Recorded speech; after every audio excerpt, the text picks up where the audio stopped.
Bismillahirrahmanirrahim. Assalamualaikum warahmatullahi wabarakatuh. Kami dari kelompok 5 akan mempresentasikan makalah, yaitu hadis tentang karakter dan sifat anak didik.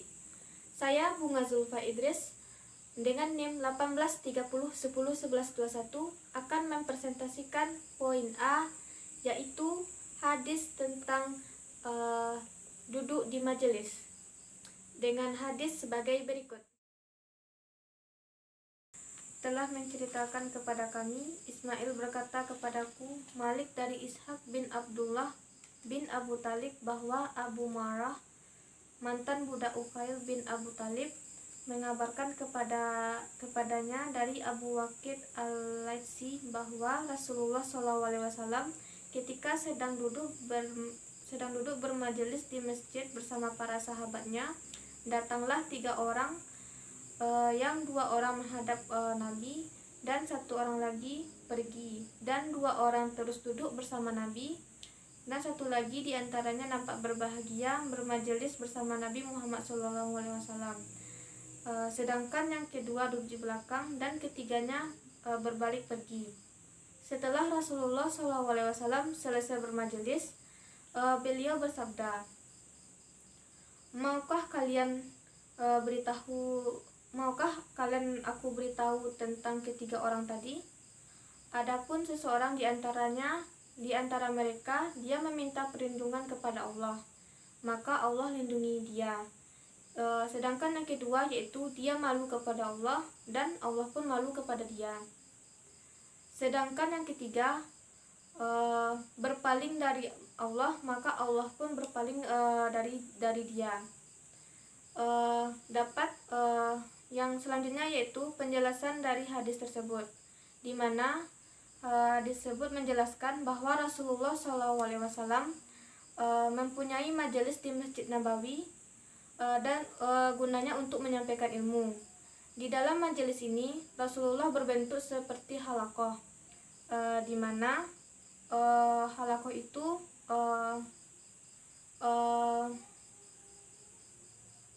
seperti lingkaran yang di tengah-tengahnya itu kosong. Perkembangan bentuk majelis ini masih dipakai saat sekarang ini. Jadi Rasulullah SAW memakai metode halaqah pada saat dahulu, dan pasti dipakai pada saat sekarang ini. Dalam hadis ini Nabi Muhammad SAW memberikan 3 penjelasan tentang duduk di majelis. Yang pertama yaitu duduk di majelis terdepan, di mana salah satu di antara mereka yakni mengisi duduk di bagian terdepan, gunanya untuk mendapat perlindungan kepada Allah. Jadi dari sikap itulah sikap seorang anak didik, baik di dalam majelis maupun di dalam kelas. Banyak kelebihan yang bisa kita peroleh dalam duduk di majelis bagian terdepan, di mana kita bisa mendapatkan dan langsung berinteraksi dengan guru pada saat proses pembelajaran, dan ada pada saat proses menerima pelajaran.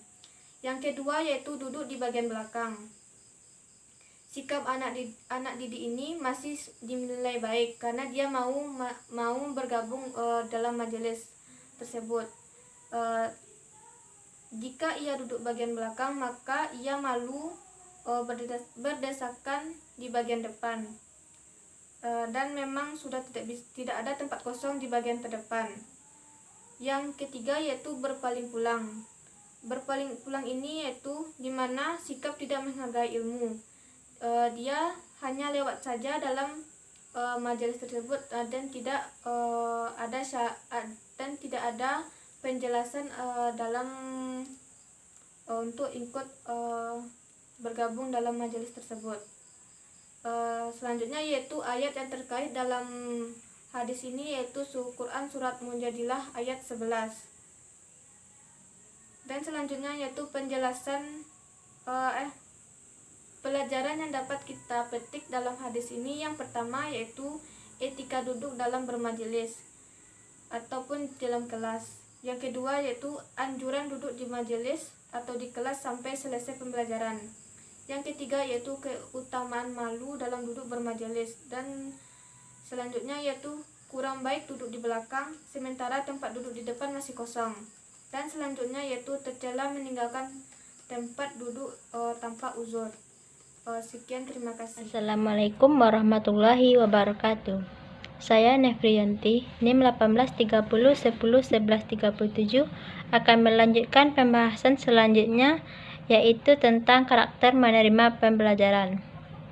Di dalam hadis riwayat Al-Bukhari, sebagaimana telah tercantum dalam makalah yang telah kami tuliskan, di dalam hadis tersebut disebutkan bahwasannya ibaratkan menerima ilmu dan petunjuk itu seperti hujan dan tanah, yang mana karakter yang pertama yaitu hujan yang turun dari langit. Jika disambut dengan tanah yang subur, maka tanah tersebut akan mampu untuk menumbuhkan tumbuhan yang dapat tumbuh dengan subur dan baik.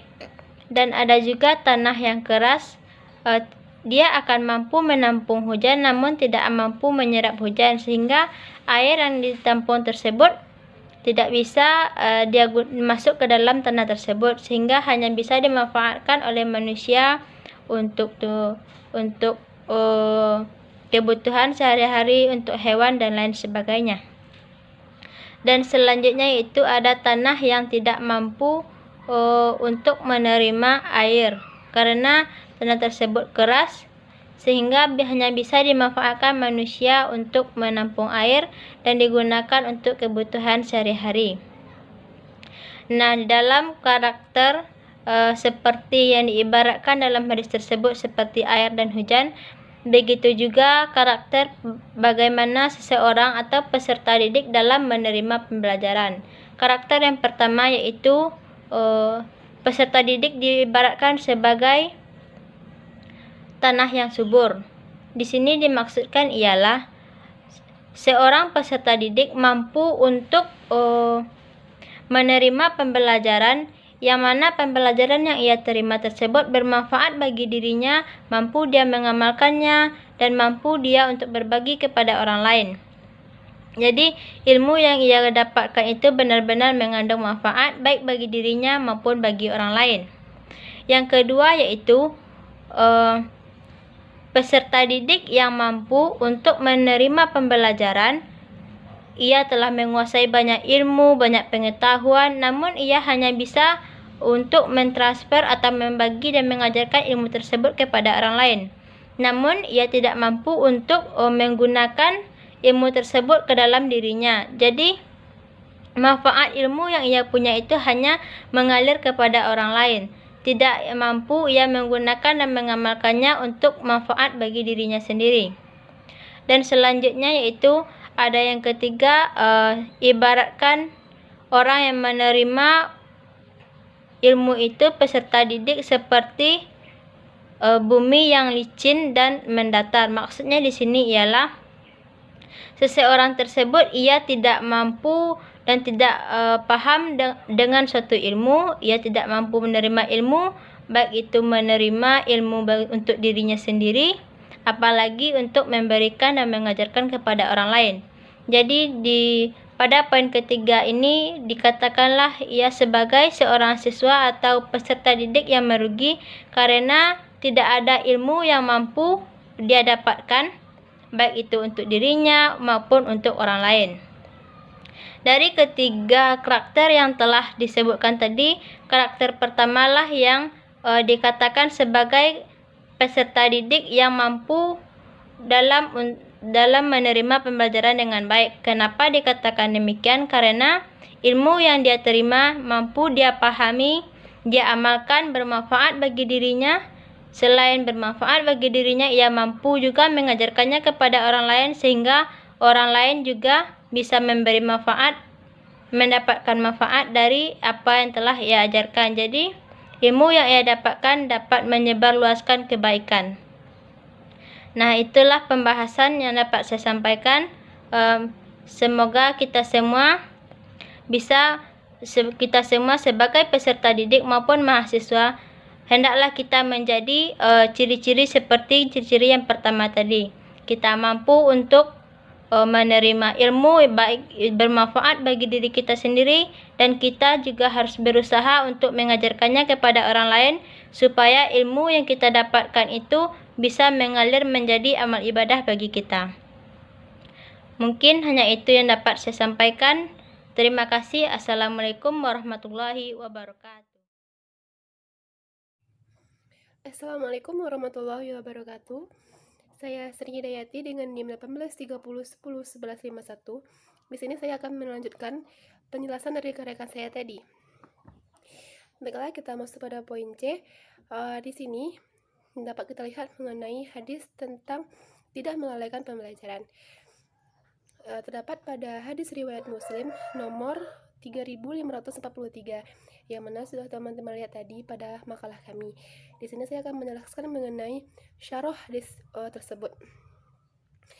Dapat kita lihat pada hadis ini bagaimana Rasulullah SAW selalu membekali para sahabatnya dengan ilmu pendidikan maupun dengan pelatihan. Pelatihannya ini dengan mengajarkan ilmu panah pada para sahabatnya. Atau dapat kita ganti pada era sekarang ini dengan pembelajaran menggunakan atau pelatihan menggunakan pistol.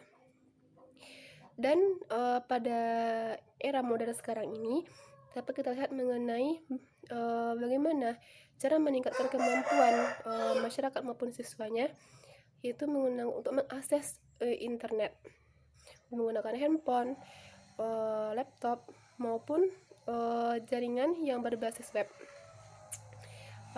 Di sini dapat kita ambil kesimpulan bahwa dalam menuntut pembelajaran kita tidak boleh melalaikan pelajaran tersebut apapun bentuknya. Selanjutnya kita lanjut kepada pembahasan asbabul wurudnya. Sejauh penelitian makalah kami belum menemukan asbabul wurud dari hadis ini. Sedangkan ayat yang terkait pada hadis ini yaitu surat Al-Ankabut ayat 16 sampai 20. Fungsi dari hadis ini yaitu fungsi pada ayatnya yaitu bayan takkid. Selanjutnya kita lanjut kepada pembahasan yang terakhir, yaitu mengenai pemerhati ilmu, yaitu pada riwayat hadis Muslim nomor 1450. Syarah yang terdapat pada hadis ini yaitu dalam hadis ini Rasulullah SAW menunjukkan kepeduliannya atau perhatiannya terhadap orang asing yang baru masuk ke dalam agama Islam, di mana ia ingin sekali mempelajari ilmu agama yang baru dia anut. Di sini Rasulullah SAW yang diceritakan sedang berkhutbah di depan para sahabatnya menghentikan khutbahnya hanya untuk mengajarkan atau memberi ilmu kepada orang asing tersebut atau kepada para sahabatnya. Di sini Rasulullah SAW duduk di atas kursi untuk memudahkan para sahabatnya mendengarkan atau memperhatikan beliau pada saat mengajarkan ilmunya. Dapat kita simpulkan pada hadis ini yang mana bagaimana seorang guru sangat memperhatikan murid dan ilmu yang diajarkan. Dan di sini juga terlihat perhatian seorang murid terhadap ilmu yang akan dia pelajari. Selanjutnya, asbabul wurud dari hadis ini belum kami temukan. Dan ayat yang terkait dalam hadis ini yaitu surat Al-Ankabut ayat 43. Dan selanjutnya itu fungsi dari hadis ini. Fungsi dari hadis ini terhadap ayatnya yaitu bayan tafsir. Baiklah, sekian penjelasan saya pada pertemuan kali ini. Bila ada salah mohon dimaafkan. Wabillahi taufiq wal hidayah. Wassalamualaikum warahmatullahi wabarakatuh.